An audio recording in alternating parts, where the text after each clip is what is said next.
Dice entonces la Sagrada Escritura en Gálatas, capítulo 3, versículo 19 en adelante. Entonces, ¿para qué sirve la ley?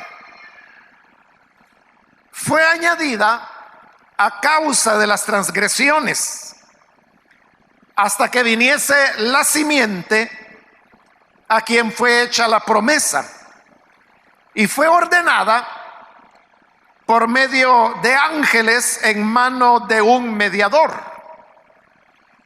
Y el mediador no lo es de uno solo, pero Dios es uno. Luego, la ley es contraria a las promesas de Dios en ninguna manera, porque si la ley dada pudiera vivificar, la justicia fuera verdaderamente por la ley.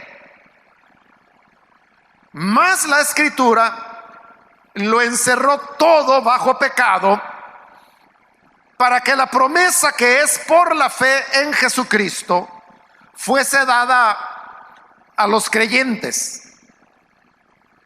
Pero antes que viniese la fe, estábamos confinados bajo la ley, encerrados para aquella fe que iba a ser revelada. De manera que la ley ha sido nuestro ayo para llevarnos a Cristo, a fin de que fuésemos justificados por la fe. Pero venida la fe, ya no estamos bajo ayo, pues todos sois hijos de Dios por la fe en Cristo Jesús. Porque todos los que habéis sido bautizados en Cristo, de Cristo estáis revestidos. Ya no hay judío ni griego, no hay esclavo ni libre, no hay varón ni mujer, porque todos vosotros sois uno en Cristo Jesús. Y si vosotros sois de Cristo, ciertamente linaje de Abraham sois y herederos según la promesa. Amén. Hasta ahí vamos a dejar la lectura. Hermanos, pueden tomar sus asientos, por favor. Hermanos, seguimos ahora adelante con este capítulo 3, donde Pablo ha estado demostrando a través de diversos argumentos que la ley de Moisés realmente no es nada que pueda aportar algo positivo a los creyentes. Es decir, ninguna persona, ningún creyente llega a ser más espiritual por guardar la ley, como tampoco es menos espiritual si no la guarda. Y entre los argumentos que Pablo ha venido usando, en primer lugar, él mencionó al inicio de este capítulo 3 que el Espíritu Santo no lo recibimos por guardar la ley, sino que es algo que vino por medio de la fe.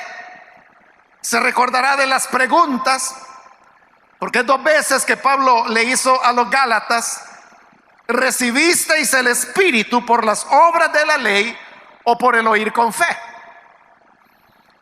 Y pusimos varios ejemplos tomados del libro de los Hechos de los Apóstoles, de cómo los primeros creyentes gentiles, sin conocer la ley, sin guardarla, habían sido llenos del Espíritu Santo, y esto simplemente por medio del oír la palabra de Dios.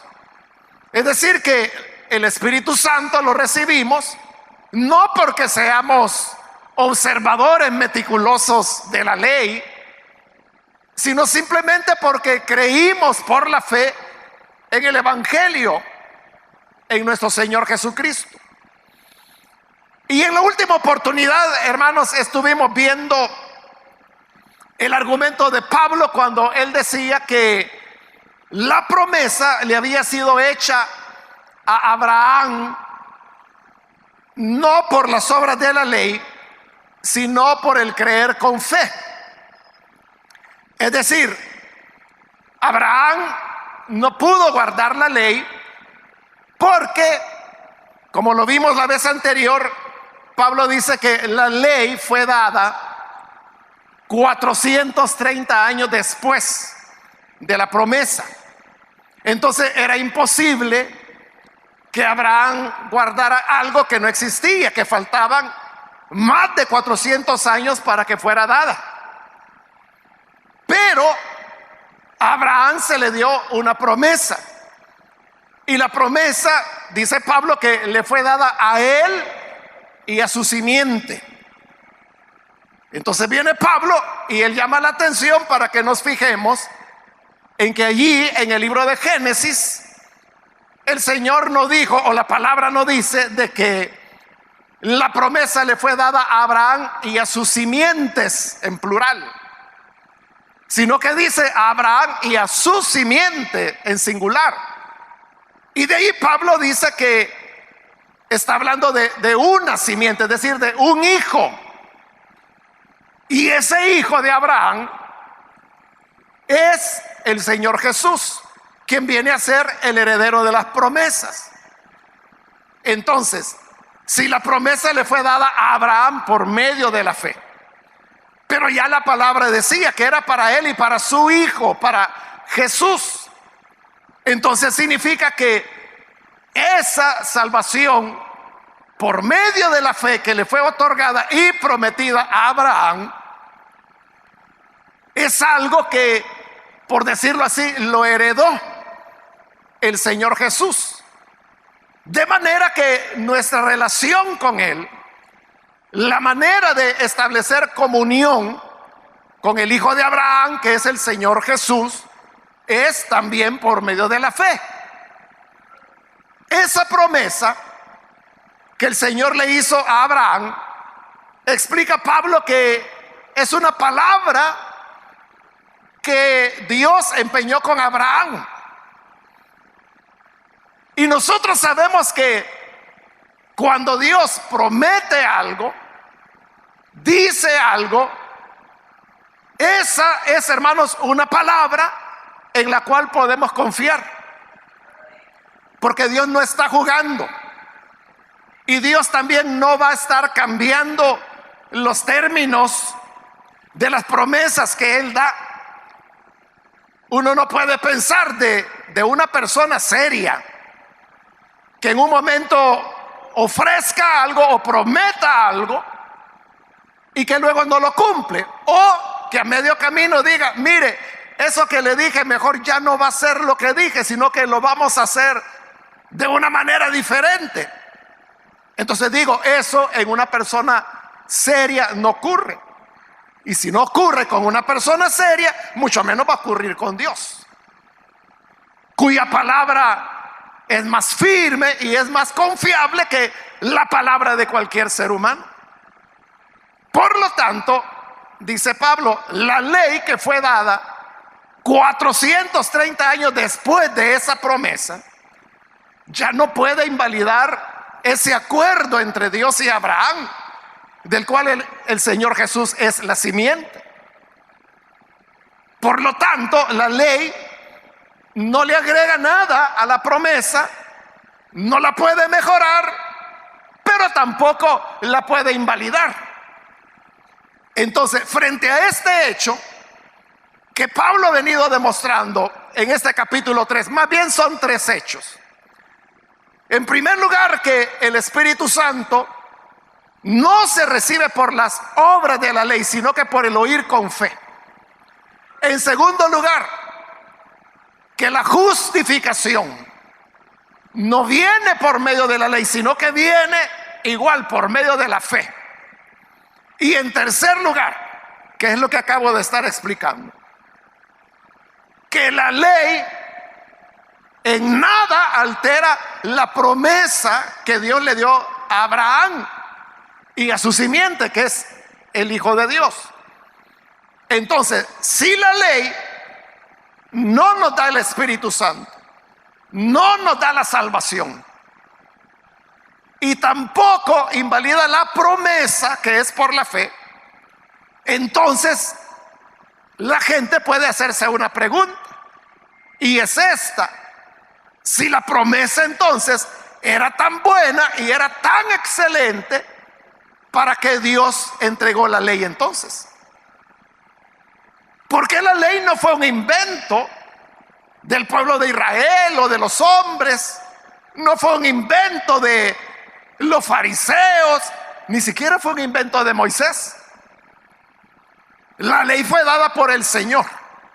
Pero como Pablo está diciendo que la promesa es lo excelente, la promesa es la que nos da el Espíritu, la promesa es la que nos salva, la promesa no puede ser invalidada por la ley.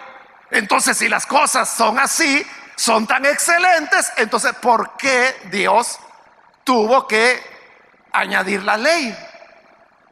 Al hacer esta exposición que hemos ido viendo en este capítulo 3, ya Pablo se imaginaba que esos judaizantes que estaban en Galacia, y sobre todo los gálatas, que es la gente a quien Pablo le importaba, ya ellos podían estarse preguntando: entonces, ¿para qué el Señor dio la ley si la promesa y la fe eran tan excelentes?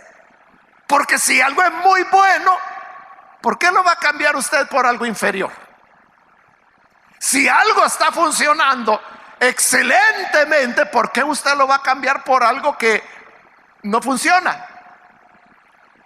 Entonces, anticipándose a esa pregunta, antes que los gálatas vayan a hacerse la pregunta, Pablo mismo se la hace. Y por eso es que en el versículo 19, donde hoy iniciamos la lectura, él dice: entonces, ¿para qué sirve la ley? Si la promesa y la fe son la excelencia, entonces ¿para qué Dios dio la fe, dio la ley? Y él mismo da la respuesta y nos dice: fue añadida a causa de las transgresiones. Esto es todo lo que Pablo dice. ¿Por qué fue dada la ley? Dice, la ley fue dada a causa de las transgresiones. Esa es toda la explicación.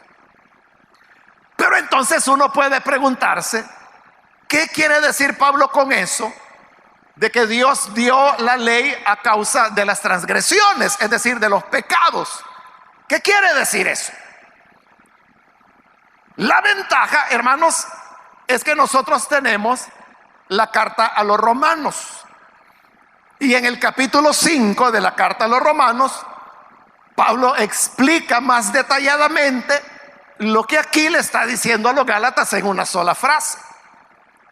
Probablemente la razón por la que Pablo se limita aquí a una sola frase diciendo: la ley fue dada por causa de las transgresiones, lo limita a esa sola frase probablemente, y es lo más seguro, de que era porque ya Pablo les había explicado previamente a los gálatas por qué el Señor había dado la ley, porque eso era parte del evangelio que Pablo predicaba. Pero como Pablo nunca había predicado en Roma, entonces él, al escribir su carta a los romanos, ahí sí tiene que explicarles por qué Dios entregó la ley. Y como digo, gracias a Dios nosotros tenemos la carta a los romanos. Y como le digo, en el capítulo 5 ahí Pablo explica, y él dice esto: que desde Adán hasta Moisés el hombre pecó. Usted sabe que Adán murió espiritualmente al desobedecerle a Dios, al comer del árbol que Dios había dicho que no se debía comer. Entonces ahí Adán cometió una transgresión. Pero Adán tiene hijos, tiene a Caín y a Abel. Caín es su primer hijo, y Caín también comete una transgresión, que es que mata a su hermano. Y a partir de ahí, hermano, uno pudiera ver a todos los seres humanos que fueron pecando uno tras otro a causa de que la herencia del pecado que Adán cometió la hemos venido heredando nosotros de padres a hijos. De tal manera que allá en Romanos 5, el apóstol nos explica que desde Adán hasta Moisés todos pecaron. Pero ahí había un problema. Y es que aunque todos habían pecado, ellos no sabían que estaban cometiendo pecado, porque no había nada que les dijera esto es lo correcto o esto es lo incorrecto. Si usted llegara a un país donde no conoce las leyes, donde no sabe cuál es la manera de tratar y relacionarse con otras personas, de seguro, hermanos, que vamos a hacer varias cosas que en esos países y culturas sería una transgresión. Por ejemplo, en Alemania, si usted le ofrece a una persona que puede ser un mesero en un restaurante, si usted le ofrece propina, para el alemán esa es una ofensa. En nuestra cultura y en todo el continente americano, una propina es un reconocimiento, una expresión de gratitud que usted hace a una persona porque usted considera que lo atendió bien. Pero en Alemania es una ofensa. O en el caso de los asiáticos, que para ellos saludar a una persona con contacto físico, por ejemplo, dándole la mano o abrazándolo, es ofensivo, es de mal gusto. Ellos se saludan, mientras más distancia guardan de la persona a la que saludan, es más respeto. Lo respetan más. Entonces, si pueden estar a 1 metro, eso es respeto. Si está a 2 metros de distancia, más respeto. Es todo lo contrario. Y a eso me refiero cuando le digo de que cuando uno no conoce las costumbres, uno puede estar cometiendo transgresiones y usted no sabe que las está haciendo, porque usted las está haciendo de la mejor voluntad, aunque en ese lugar es incorrecto, es ofensivo o es irrespetuoso. Entonces lo mismo ocurrió con el tema del pecado. Los seres humanos pecaban, pero ellos no sabían que eso era pecado. Pablo mismo se pone de ejemplo y él dice: yo no sabía que codiciar era pecado. Yo lo que pensaba era que codiciar era tener aspiraciones, querer superarse en la vida, querer tener lo que el otro tiene o tener algo mejor que lo que la otra persona tiene. Eso es codicia. Y Pablo no sabía que eso era pecado. Pero luego dice Pablo: venida la ley, cuando el Señor dio la ley a través de Moisés, resulta que en la 10ª palabra, que nosotros le llamaríamos el 10º mandamiento, ahí el Señor dice: no codiciarás. Entonces dice Pablo: allí yo me enteré que yo estaba pecando. La ley fue la que me mostró que yo estaba pecando. Pero la ley no solo dice que no hay que codiciar, la ley dice que no hay que tener otros dioses aparte del Señor. La ley dice que no hay que hacerse imágenes de lo que está arriba en los cielos ni debajo de la tierra para postrarse delante de ellas. La ley también dice que hay que honrar a padre y madre. La ley dice que no hay que mentir, que no hay que robar, que no hay que matar, etcétera. Bueno, ahí hablando de las 10 palabras, pero esas 10 palabras usted sabe que se desglosan en una gran cantidad de mandamientos, y cada uno de esos mandamientos le dicen al ser humano lo que es bueno y lo que es malo. Pero este es el problema que Pablo lo explica. Cuando la ley dice, me enseñó de que codiciar era malo, ¿qué cree usted que pasó? Que Pablo dijera, vaya, entonces codiciar está malo, vaya, pues ya no lo vuelvo a hacer. No, no es eso lo que pasó. Pablo lo que dice es que por medio de la ley él llegó a tener conciencia del pecado. A partir de ahí él sabía que todas las veces que codiciara estaba cometiendo una transgresión. Pero ¿qué pasó? Dice que el pecado, por ese mandamiento, lo que hizo fue cobrar fuerzas. ¿Y cuál fue el resultado? Que hizo que Pablo, en lugar de dejar de codiciar, codiciara más. Entonces dice Pablo, descubrí esto, y es que en mí hay una ley que él la llama la ley del pecado. Más adelante la va a relacionar con la ley de la muerte, pero primero habla de la ley del pecado. ¿Qué es la ley del pecado? Es, hermanos, esa fuerza interna que todos tenemos, una inclinación a hacer lo malo. Por eso, hermanos, es que los seres humanos somos así. Cuando se nos dice no hagas eso, más lo hacemos. Eso usted, si es padre, si es madre de familia, o si usted tiene hermanitos, hermanitas pequeñas, usted sabe la verdad que le estoy diciendo. Que usted le dice al niño, no hagas eso, más lo hace el niño. Hija, recoge eso, no lo va a hacer. Y son niños. Pero no solo es que suceda con los niños, sucede también con las personas adultas. Al adulto le dice, mire, cuando la luz del semáforo se pone en rojo, usted no puede pasar. ¿Y qué hace la gente? Sigue pasando. O le dice, usted no puede ir por el carril auxiliar, es prohibido circular por ahí. Pero iba toda la gente.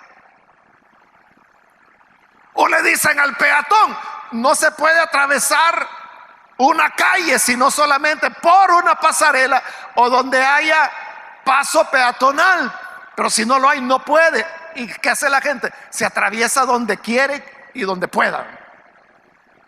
A veces ponen hasta rejas o malla ciclón entre los separadores de media calle y la gente, hermano, se sube y se pasa.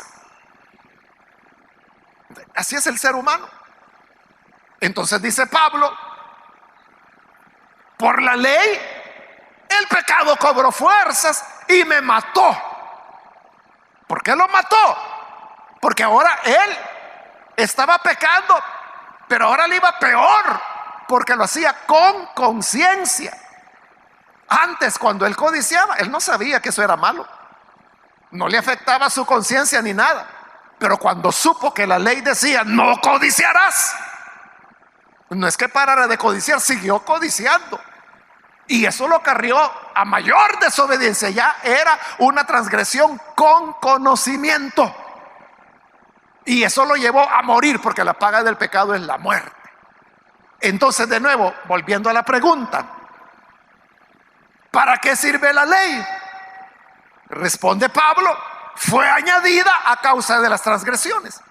Si todo era tan lindo por medio de la promesa, y es tan lindo que sigue siendo así, entonces ¿para qué Dios añadió la ley? Fue solamente para que el ser humano cayera en la conciencia de lo que era el pecado. Es lo que le expliqué con el ejemplo de los alemanes o de los asiáticos. Y es que mientras uno no sabe que eso es incorrecto, uno no lo sabe y lo puede hacer, y usted no sabe que hizo algo malo. Entonces la ley es dada para que uno tenga conciencia. Fue dada para que nos diéramos cuenta cuán pecadores somos. Ese fue el propósito. Qué tan perdido estábamos. Y dice, fue añadida hasta que viniese la simiente. Es decir, la ley fue añadida por causa de las transgresiones, para que cobráramos conciencia de cuánto pecamos. Pero esa ley tenía un periodo, llevaba una fecha de expiración. ¿Y cuándo iba a expirar? Ahí lo dice Pablo: hasta que viniese la simiente. ¿Y quién es la simiente? Está hablando de la simiente de Abraham, que ha mencionado en los versículos anteriores, y que Pablo dice que es una sola. Y explicamos que esa simiente es el Señor Jesús. Entonces la ley fue añadida hasta ¿cuándo? Hasta, dice, que viniese la simiente, es decir, hasta que viniese Jesús, a quien le fue hecha la promesa. O sea, allí se ratificaba la palabra que Dios empeñó con Abraham, se ratificó cuando Jesús vino. Y ahí es donde la ley expiró. Porque así como la leche, que trae una fecha de expiración, usted compra leche de la que viene líquida, y cuando usted la compra, máximo puede tener una fecha de expiración de 5 días, a veces 4, a veces 3, dependiendo. No le va a durar mucho, tiene que consumirla antes, porque después de esos días se vence, expira, y ahí le va a hacer daño en lugar de hacerle bien. Entonces la ley también tenía una fecha de caducidad, y es cuando Jesús viniera. Y esta ley, dice la parte final del versículo 19, fue ordenada por medio de ángeles en mano de un mediador. Dice que fue la ley ordenada por medio de ángeles, porque es lo que dice el libro de Deuteronomio, que la ley el Señor la entregó a través de los ángeles. Eso desarrolló toda una tradición entre los judíos, dentro del judaísmo, de que la ley había sido dada por los ángeles. Esa tradición es la que Pablo está recogiendo, y que dice que la ley fue ordenada por medio de ángeles y en mano de un mediador. ¿Quién es el mediador por medio del cual la ley fue ordenada? Moisés, sin duda. Moisés fue el mediador. Entonces note, la ley es de Dios, nació en el corazón de Dios, Dios la elaboró. Dios dijo en la ley: esto es lo que me gusta y esto es lo que no me gusta. Esa es la ley. Se le entregó a los ángeles se le entregaron a Moisés, y Moisés como mediador se le entregó a Israel. Así llegó a los hombres. Entonces había un mediador. O sea, Dios no le entregó directamente al pueblo. Eso es lo que Dios había dicho que iba a hacer. Pero cuando el pueblo oyó en el monte Sinaí o monte Horeb, que cuando descendió la presencia de Dios hubo sonido de bocina, rayos, relámpagos, un terremoto, fuego, se asustaron y dijeron: no, mejor que Dios no nos hable. Moisés, mejor ve tú y que Dios te diga a ti lo que quiere decir, y después tú vienes y nos dices a nosotros. Entonces Moisés fue un mediador entre Dios y los hombres. Pero mire ahora el versículo 20: y el mediador no lo es de uno solo, pero Dios es uno.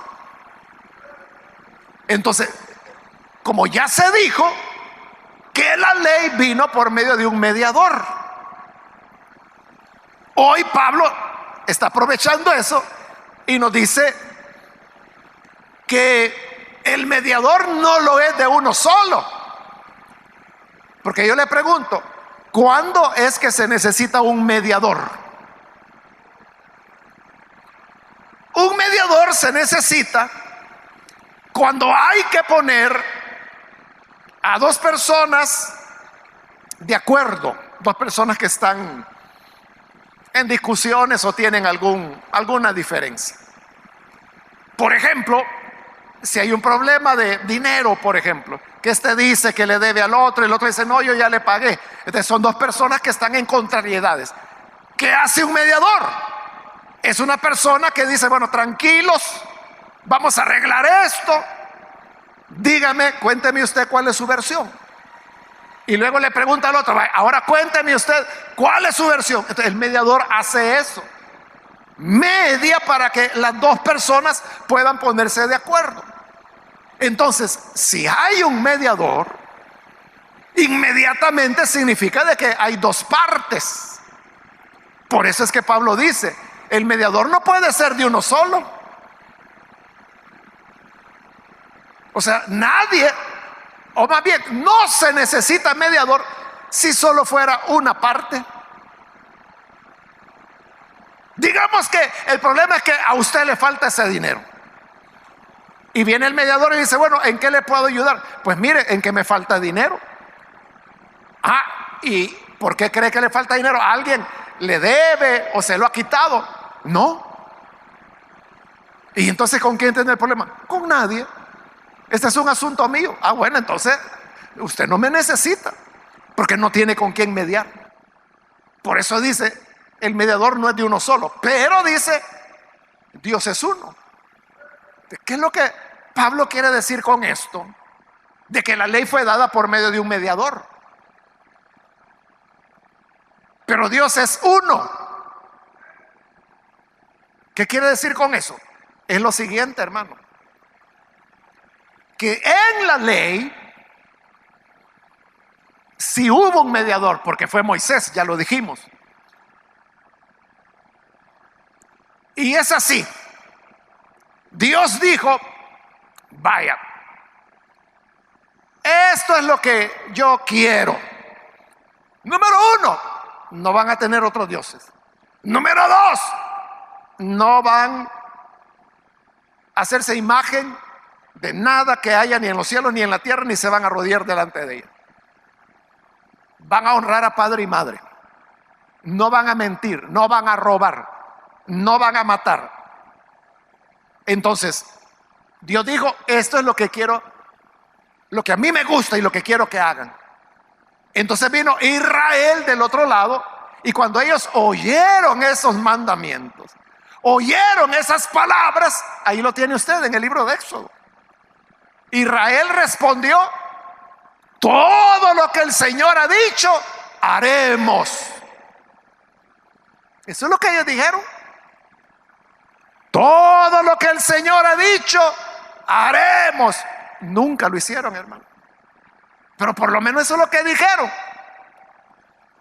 Entonces note, ¿por qué la ley vino a través de un mediador? Porque Dios le tuvo que decir a Moisés decirle al pueblo, esto quiere Dios. Y el pueblo vino y le dijo a Moisés, todas estas cosas haremos. Bueno, dijo Moisés. Entonces le dijo a Dios, Dios, dicen aquellos que todo lo que has dicho harán. ¿Qué estaba haciendo Moisés? Mediando entre Dios y el pueblo. ¿Y eso qué significa? Que los dos estaban asumiendo un compromiso. Dios por su parte les estaba diciendo, si ustedes cumplen esta palabra, van a recibir la tierra que les he prometido. Y ahí cada uno va a morar en paz. Cada quien va a tener su casa, su viñedo. Van a poder comer de sus frutos. Es una tierra que fluye leche y miel. Ahí yo les voy a dar en abundancia. Las piedras son de hierro, las piedras son de plata. Es una tierra no solo rica en leche, en miel, en vegetales, en la parte de la flora. También era una tierra rica en minerales. Pero si guardan mi palabra, de acuerdo, dijeron, nos parece, nos gusta, todo lo que has dicho haremos. Entonces, para que la promesa de poseer la tierra se cumpliera, Israel tenía que hacer su parte. Y ahí estuvo el fracaso. Porque como Pablo explica, el propósito de la ley no es que el hombre deje de pecar. El propósito de la ley solo es hacerle ver cuán pecador es. Entonces todos fracasaron. Pero la promesa, para una promesa no se necesita compromiso de la otra parte. Para una promesa, las promesas son producto del amor. Ustedes cuando le dice, por ejemplo, a su hijo, con la ayuda de Dios vas a ir a estudiar y te voy a sacar adelante, y aunque tenga que hacer sacrificios, pero vas a tener las oportunidades que yo no tuve. El padre o la madre le está prometiendo a su hijo. Pero como es una promesa, es incondicional. Entonces, ¿qué significa esto?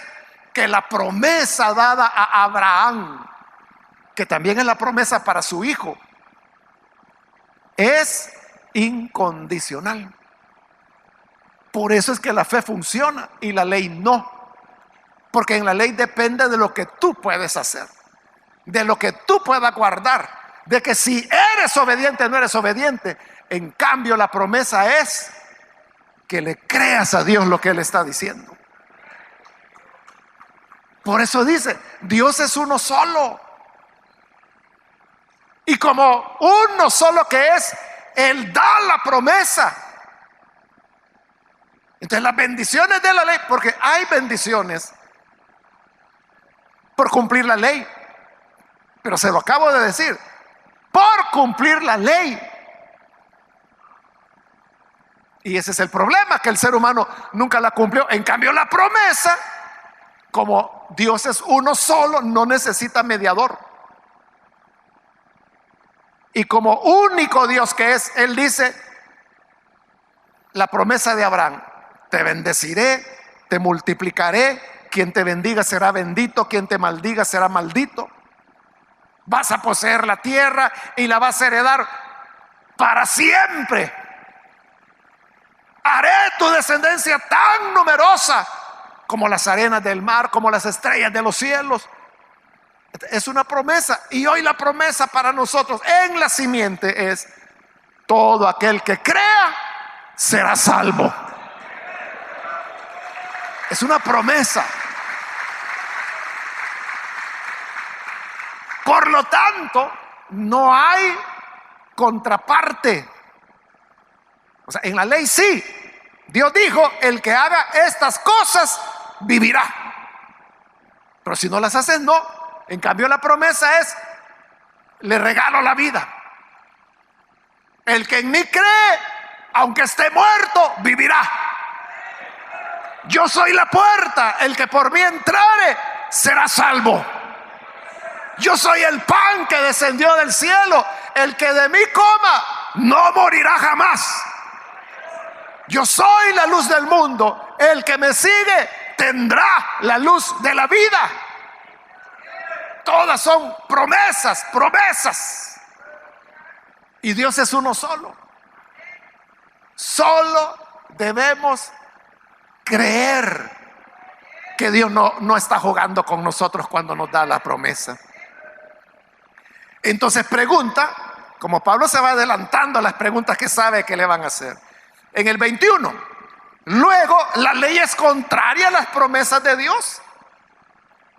Entonces, porque si la promesa, ya dijimos, es lo perfecto, es lo más excelente, y la ley lo que nos hace es crearnos una conciencia de pecado que nos deja peor. Mientras más culpable se siente una persona de su pecado, más lo hace. Eso sí es, a mayor culpabilidad, la persona más incurre en la falta. Entonces, si así funciona la ley, significa entonces que la ley es contraria a la ley de Dios, porque a la promesa, perdón, porque la promesa lo que quiere es dar vida. La ley lo que hace es dar muerte. La promesa lo que nos da es la paz de la salvación. La ley nos da la culpa de la transgresión. Entonces, es contraria. Por eso pregunta, ¿la ley es contraria a las promesas de Dios? Y Pablo responde, en ninguna manera. Porque no puede ser que Dios se esté contradiciendo a sí mismo. Porque el Dios que dio la promesa a Abraham y a su hijo es el mismo Dios que entregó la ley. No pueden contradecirse. Por eso dice, en ninguna manera la ley no es contraria a las promesas. Pero eso sí, dice, si la ley dada pudiera vivificar, la justicia fuera verdaderamente por la ley. Entonces Pablo lo que está diciendo es, cada cosa tiene su lugar. La ley vino para crear la conciencia del pecado. Ya va a explicar en los siguientes versículos más despacio eso. Pero la promesa vino para darnos vida. Y saben, dice Pablo, por qué la vida viene por la promesa y no por la ley. Porque si la ley pudiera dar vida, entonces la salvación sería por la ley. Entonces andaríamos predicando que hay que guardar la ley, que la Torá es santa y que la Torá es sagrada y que la Torá es la que te va a salvar. Eso andaríamos predicando, pero no es eso lo que predicamos. Pero dice el 22, mas la escritura, y ahí se está refiriendo a la ley, lo encerró todo bajo pecado. Entonces, ¿qué hizo la ley? Ahí lo pone como que si la ley fuera un carcelero que dice que nos encerró bajo pecado. Entonces, como que llegó la ley, nos capturó a cada uno de nosotros y nos dijo, vengan a prisión. Nos metió en la prisión de la culpa y del pecado y cerró con llave la puerta. Entonces dice, a todos nos encerró bajo pecado. Entonces, ¿qué hizo la ley? No vivificó, no dio vida. El mayor logro de la ley fue que a todos nos encerró bajo pecado. Y nos encerró a todos bajo pecado para que, estando encerrados, tuviéramos la esperanza de salir de allí. Porque todo el que está preso quiere salir de ahí. ¿Y salir hacia dónde? Ahí lo dice el versículo 24. Para que la promesa que es por la fe en Jesucristo fuera dada a los creyentes. Entonces, mientras la ley nos decía, eres pecador, eres pecadora, estás condenado, has hecho mal, vas a estar bajo condenación, no puedes escapar de eso todos los días de tu vida. El pecado y la culpa estará sobre ti hasta que te condene. Entonces, en esas condiciones uno lo que desea es la salvación. Y esa salvación es la que viene por medio de la fe en Jesucristo, dice el versículo 22. Para que la promesa que es por la fe en Jesucristo fuese dada a los creyentes. Entonces, el evangelio es la buena nueva que nos llega a decir en la prisión del pecado donde la ley nos tiene. Llega el evangelio y nos dice, oigan, aquí traigo la carta de libertad. Ya pueden salir de esta prisión. Ya pueden quedar libres, salir de estas rejas. ¿Y cuál es la carta de libertad? Que si creyeres que Dios levantó a su Hijo y lo resucitó de entre los muertos y lo confiesas con tu boca, serás salvo. Esa es la carta de libertad para escapar de la prisión del pecado donde la ley nos tiene. Versículo 23. Pero antes que viniese la fe, estábamos confinados bajo la ley, encerrados para aquella fe que iba a ser revelada. Así como el prisionero, el privado de libertad, su anhelo es que un día va a salir. Y aunque le hayan condenado a 40 años por decir algo, su anhelo es que un día va a salir. Igual la humanidad bajo la ley de Moisés dice que lo que hacía era mantenernos encerrados en ese pecado, pero esperando aquella fe que iba a ser revelada. Entonces, la esperanza era: un día estas prisiones de pecado se romperán, un día podré escapar de la ley, un día vendrá una manera de salir, una esperanza. Entonces, esa era la fe. Y cuando Cristo vino a abrir las prisiones y a decir: vengan, benditos de mi Padre, salgan a la libertad gloriosa de los hijos de Dios.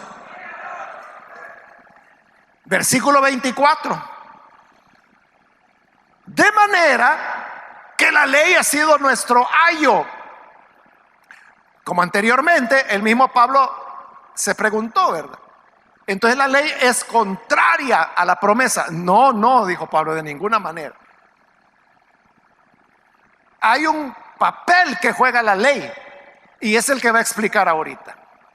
Entonces dice: de manera que la ley, su propósito es ser nuestro ayo.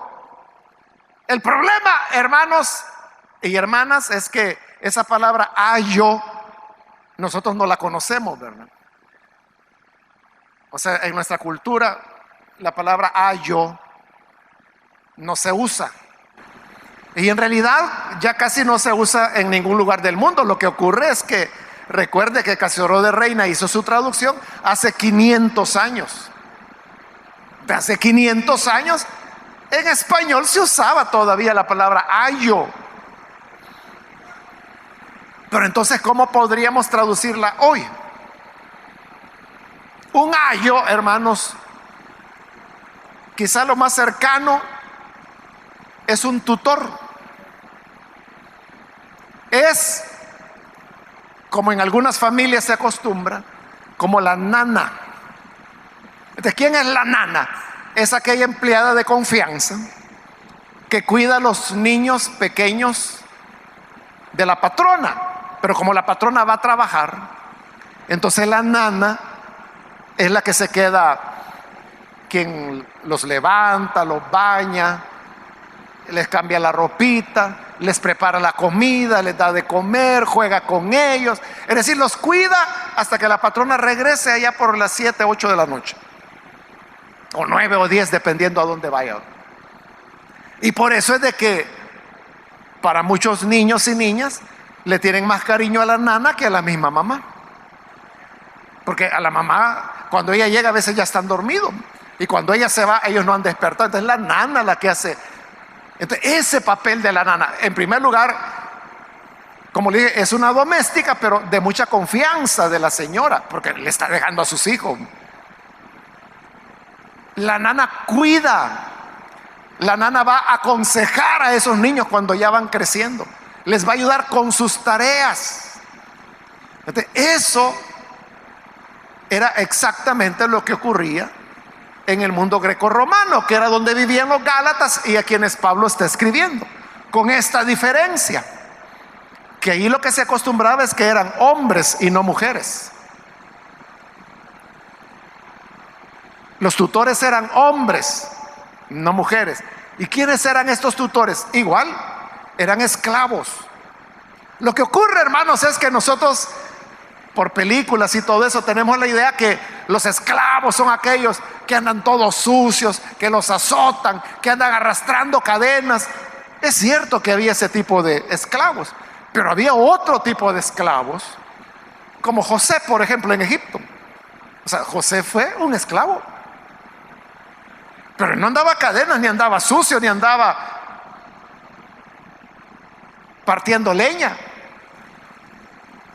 porque José tenía capacidades administrativas.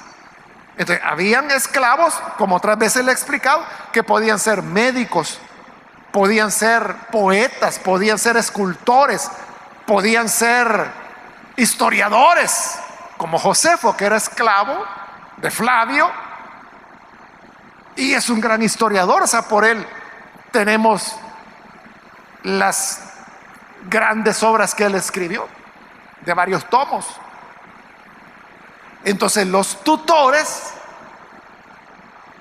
que Casiodoro lo llama ayos, eran esos hombres que cuidaban a los niños. Los cuidaban más o menos entre los 6 y los 17 años. Entonces, ellos eran los que los educaban, los vestían. Ellos no eran maestros, pero sí podían llevarlos a los maestros. Es decir, ellos lo llevaban, los dejaban ahí con el maestro y regresaban a la casa. A la hora de salida volvían, lo recogían y lo llevaban a casa. Y también les enseñaban buenas costumbres, educación. Eso era un ayo. Pero note, he dicho que la costumbre es que los tutores atendían a niños entre 6 y 17 años. ¿Qué significa eso? Que la idea no era que ese niño se quedara para siempre con un tutor. No, la idea era que llegara a los 17, y a los 17 él ya era adulto, ya podía ir a la guerra si quería, ya podía comenzar a sembrar, comenzar a trabajar, o si era artesano, o si era rico y había estudiado, podía comenzar a ser filósofo o maestro o arquitecto o pintor, etcétera, escultor. Pero ya se valía por sí mismo. ¿De qué quiero decir con esto? Que el tutor era temporal. Y eso es lo que Pablo está diciendo. Versículo 24: la ley ha sido nuestro tutor para llevarnos a Cristo, a fin de que fuésemos justificados por la fe. Recuerde que aquí él está explicando por qué la ley no contradice a la promesa. Porque dice, la ley es el tutor que nos dijo: sigue aprendiendo, aprende a leer, aprende a escribir, porque ahí te está esperando lo mejor de la vida, Cristo. La ley no fue dada para que se quedara con nosotros, ni que nosotros nos quedáramos en la prisión de la ley. La ley fue dada para que nos dijera: mira, hay un camino mejor. Mira, lo primero que tienes que hacer es aprender que eres pecador. Eso es lo que la ley nos enseñó. Es lo que Pablo dice: yo no sabía que codiciar era malo hasta que la ley dijo: no codiciarás. Entonces supe que había pecado. Pero solo eso. Entonces la ley nos dice: eres pecador, eres pecadora. ¿Y ahora qué ganó con eso? Pues nada, que te condenes por malo. Pero ahí aparece Cristo. Y entonces dice: si te has alejado, si has pecado, yo soy el camino, la verdad y la vida. Viene la vida por medio de la fe. Por eso dice en el 25: venida la fe, ya no estamos bajo ayo. Llegados a los 17 años, ya los niños no necesitaban tutor. Entonces, igual, venido Cristo, venida la fe, no necesitamos la ley. De manera que no le podían estar diciendo a los gálatas: miren, tienen que circuncidarse, tienen que guardar la ley para que sean mejores creyentes, para que de verdad sean salvos. No basta con que crean en Cristo, tienen que guardar la ley. No, no, dice Pablo. Venida la fe, ya no necesitamos el tutor, que es la ley. Igual hoy nadie puede venir a decirnos: es que si no dices el nombre de Dios en hebreo, no te vas a salvar. Si no dices el nombre de Jesús en hebreo, no te vas a salvar. Si no suenas el chofar, la bendición de Dios no va a venir. O sea, cosas así hay hoy en día.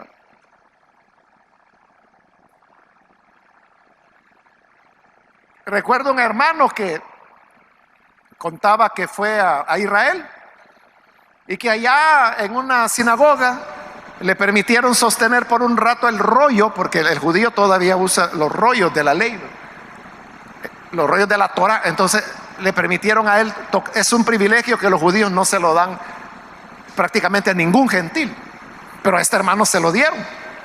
Entonces este hermano, yo lo oí contando su testimonio, que él decía que había abrazado el rollo, y dice que se puso a llorar y a llorar y a llorar por el privilegio de abrazar el rollo de la Torah.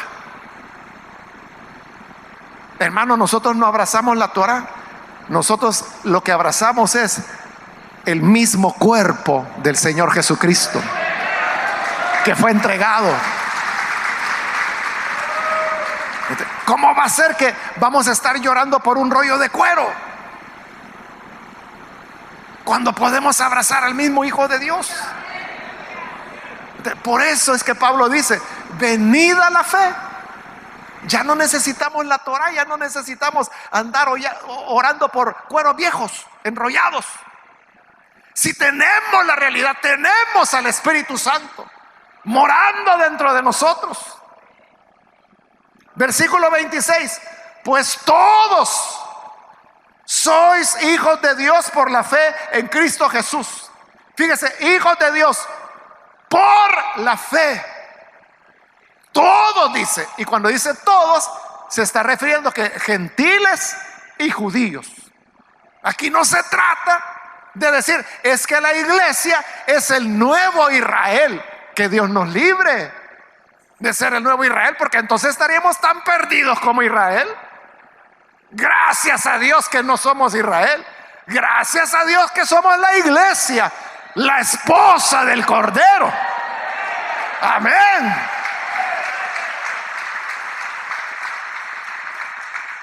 Entonces dice, para todos los gentiles tienen que creer en Jesús para tener salvación, pero el judío tiene que creer también en Jesús para salvación.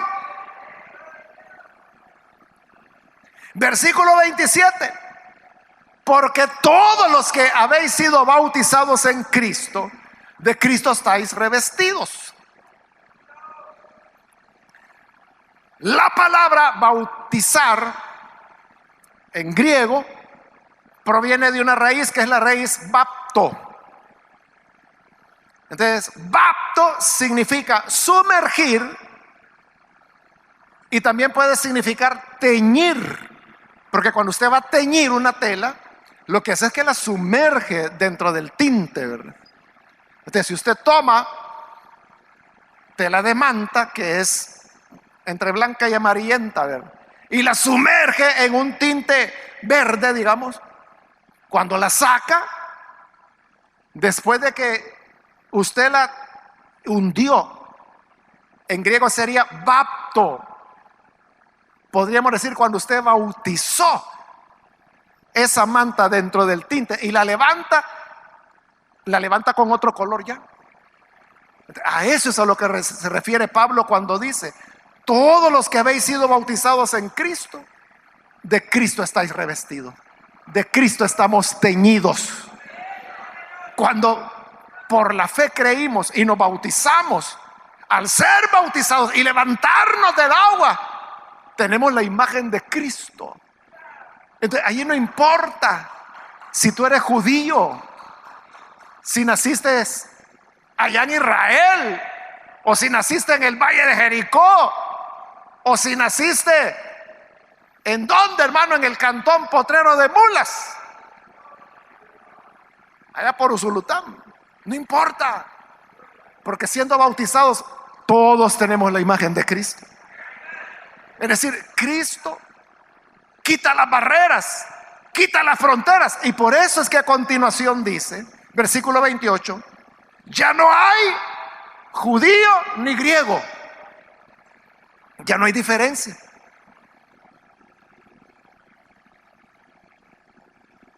Ya no hay, dice, esclavo ni libre, o ya no importa, porque todos estamos revestidos de Cristo. Ya no hay varón ni mujer, porque tanto el hombre como la mujer están revestidos de Cristo.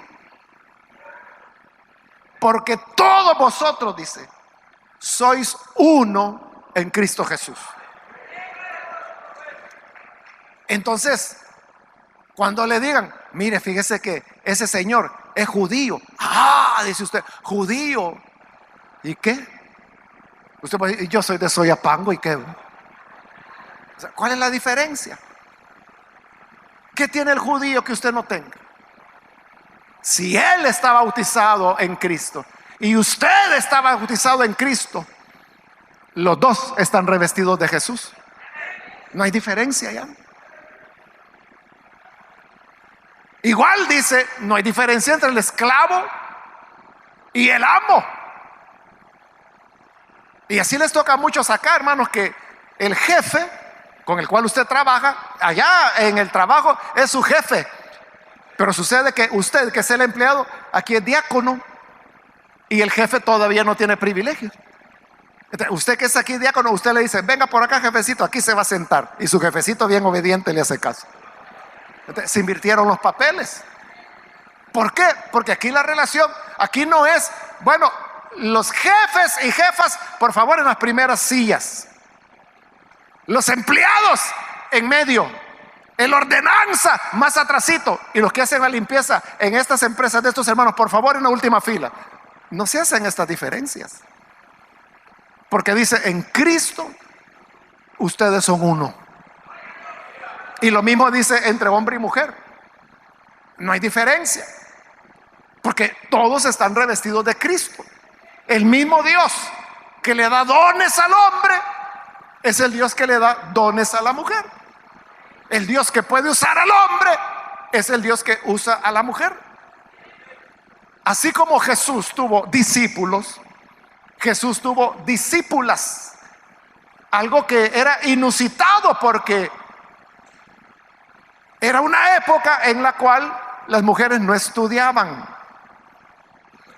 no podían ir donde los maestros, no podían ser discípulas. Pero usted sabe que Jesús sí aceptaba discípulas. María, la hermana de Lázaro, era una que ahí estaba, hermano, oyendo al Señor a sus pies, dice, embelesada. Y Marta se enojó y le dijo, Señor, mira, yo aquí en la cocina ocupada. Y María ahí, tiradota, oyéndote. Y Jesús le dijo, déjala porque ella ha escogido la mejor parte. Ahí tú sigues preocupada con tus cacerolas, pero deja que ella escuche palabras de vida. Entonces, no hay diferencia entre hombre y la mujer. Y termino con el 29. Y si vosotros sois de Cristo, ciertamente el linaje de Abraham sois, y herederos según la promesa. O sea, ahí es el cierre con broche de oro, ¿verdad? Porque después que ha dicho que la promesa es para Abraham, él dice, ustedes son los hijos de Abraham. Y se lo está diciendo a Gálatas, es decir, a gentiles. Lo cual significa, hermanos y hermanas, que no necesitamos ser judíos para ser pueblo de Dios. Por la fe y por la promesa, somos hijos de Abraham. Hijos de Abraham, herederos de la promesa, dice, igual que el más hebreo de hebreos que haya, que el más hijo de fariseos que haya. Si hemos creído por la fe, por igual somos hijos de Abraham.